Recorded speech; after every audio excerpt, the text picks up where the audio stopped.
right, let's do some Kant. He has just given us the categorical imperative, and now we go to the next thing. The next thing is his famous set of 4 examples of how the categorical imperative tells us what is the right thing to do in some situations where people are sometimes tempted to not do the right thing. So we are in the second section of the Grounding for the Metaphysics of Morals, using here as before the Hackett edition. Now let's read his introduction to the categorical imperative. Let's reread that before we do anything here. He says, there is only one categorical imperative, and it is this. Act only according to that maxim whereby you can at the same time will that it should become a universal law. Maxim here means the principles justifying our actions.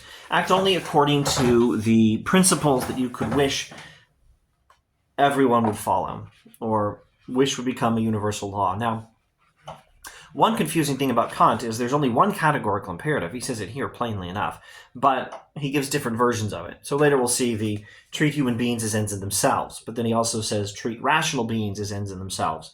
And then there'll be the third version of the categorical imperative. Let's not even talk about that right now. Incidentally, in the next video, I'll probably pause from going through the text and go over in a more systematic way. What is the categorical imperative? What is it for? What are the different versions of it?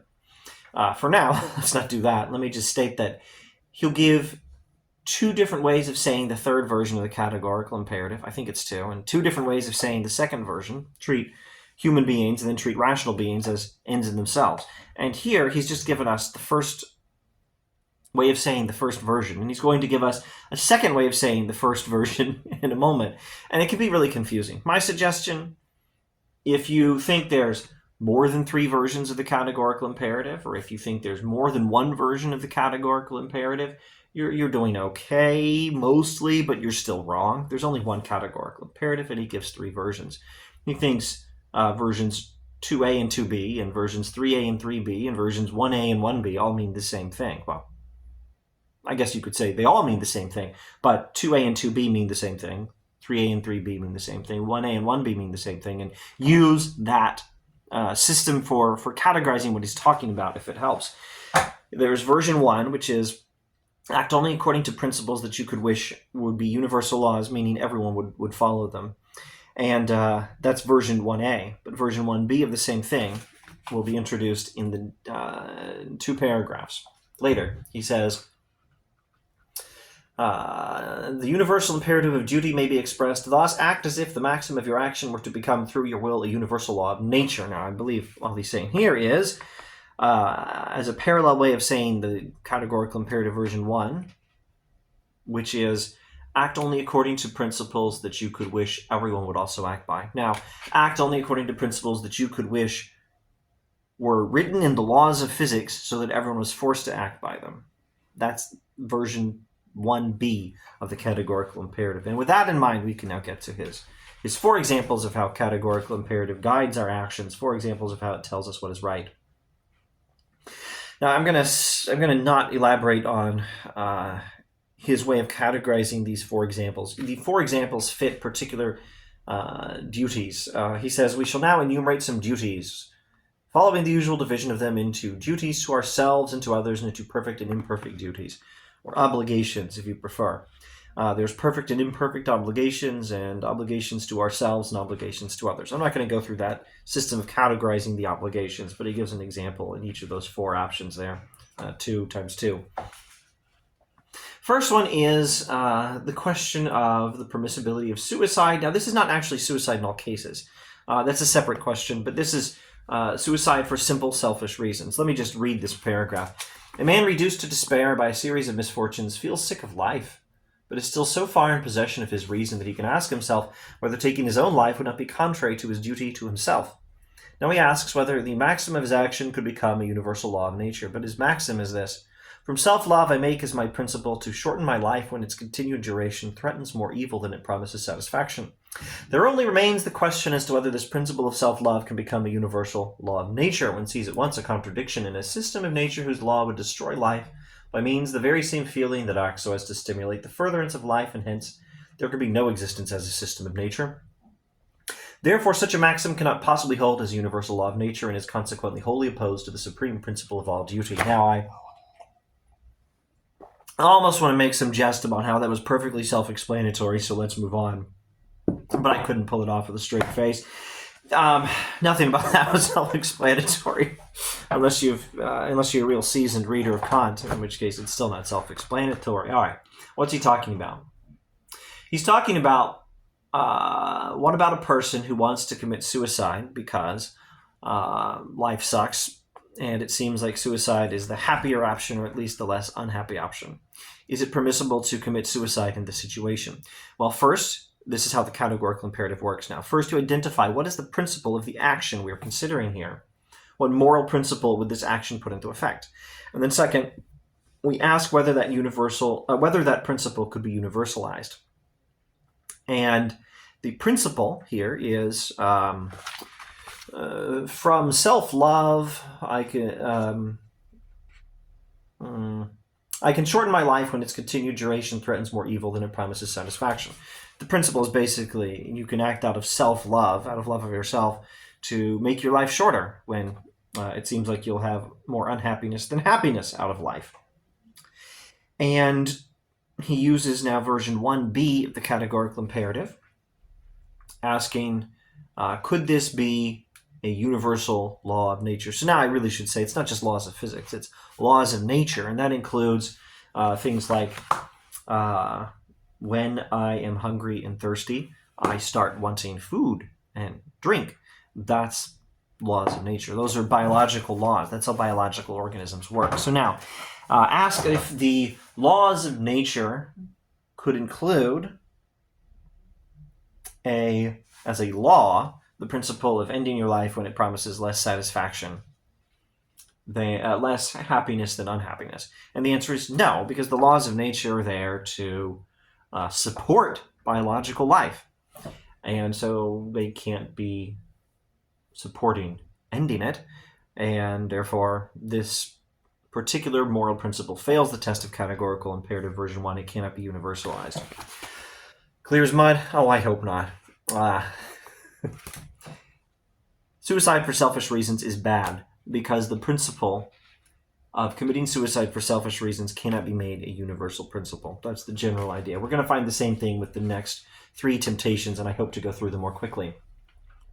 Another man in need finds himself forced to borrow money. He knows well enough that he won't be able to repay it, but he sees also that he will not get any loan unless he firmly promises to repay it within a fixed time. He wants to make such a promise, but he still has conscience enough to ask himself whether it is not permissible and is contrary to duty to get out of difficulty in this way, etc. The question is now whether it is right, etc. So now let's just paraphrase this paragraph, including the parts I did not read. Here the question is, can I borrow money and lie about my intentions of repaying it? And the principle is, again, out of self-love. When I believe myself to be in need of money, I can borrow money. I will borrow money and promise to pay it back, although I know that I can never do so. The principle is, it's okay for me to borrow money and lie about when I'm going to pay it back when I have a financial need.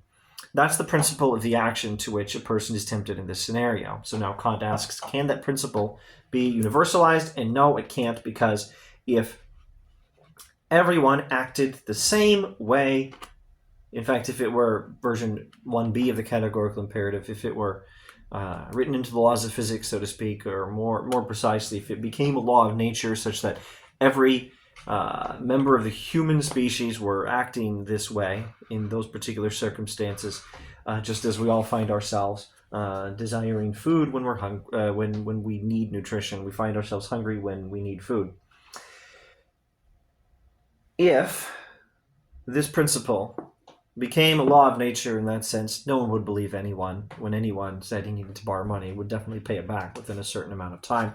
And therefore, that the universality of a law supporting the lying about paying back money you are trying to borrow would never work. It would never make any sense. This is, in short, a principle that cannot be universalized. And since I fear I've again talked too much, interrupted myself, made some very long sentences, I'd better shut up for a moment and try to paraphrase more briefly. Is it permissible to lie in order more easily to borrow money? The principle of your action, if you choose to do so, is I can lie to my own advantage in financial matters when I have a financial need, and that principle cannot be universalized because if it were, no one would believe anyone when they made promises of this nature. And therefore, since moral law is universal, this principle is not a universalizable principle and is not consistent with moral law, and therefore such an action is wrong. A third finds in himself a talent whose cultivation could make him a man useful in some respects, but he finds himself in comfortable circumstances. Let's just summarize this and not read it. Here he's talking about the temptation to not cultivate your talents and use them for the good of humanity.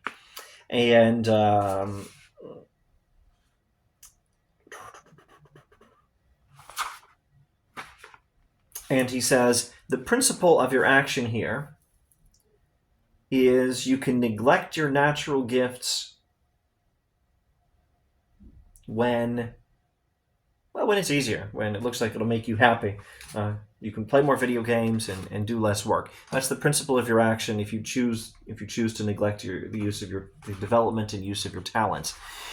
So is that morally permissible? Is that an action? Is that a principle that can be universalized? And Kant answers. And this one is a little harder to understand, at least for me. But the answer is no, it cannot be universalized. Why? The answer is, for as a rational being, but he cannot possibly will that this should become a universal law of nature, or be implanted in us as such a law by a natural instinct. For as a rational being, he necessarily wills that all his faculties should be developed, inasmuch as they are given him for all sorts of possible purposes. Okay, so Kant seems to be thinking that the principle of neglecting your talents, not developing and using them, when it seems to be the easier, happier route out of your own selfish self-interest, cannot be made a universal law of nature, because then it would apply to all your talents, and you couldn't possibly. There couldn't possibly be a rule that requires us not to develop our talents, not as a law of nature, because we actually will that our faculties should be developed. They're given us for all sorts of possible purposes. Let me try to paraphrase this in a simpler way.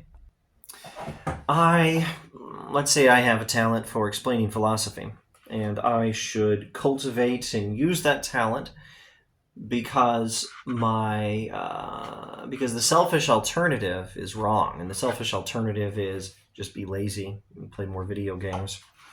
And the selfish alternative is wrong because it would be a principle that I can choose simple short-term pleasures over using my talents when it seems easier. And that principle cannot be universalized, because if it were, then it would apply to all our talents, and then I just need to name one example of a talent that would never be cultivated, and let's just say, I don't know, the talent of using silverware. A child who doesn't want to learn how to use silverware might use the same reasoning, and we, at least if we're civilized adults, can see that that's silly reasoning.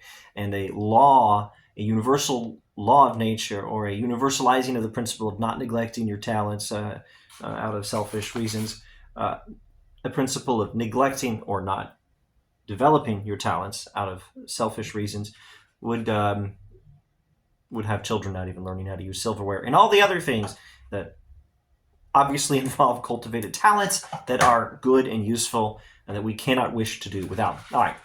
A fourth man finds things going well for himself. Okay, let's just not read it. Ooh, maybe we should read it later because it's such a wonderful passage on the golden rule, but not in this video. In this video, let me just paraphrase it and wrap this up. I got to get to class soon. And I was hoping to do another video before class, and I probably won't be able to.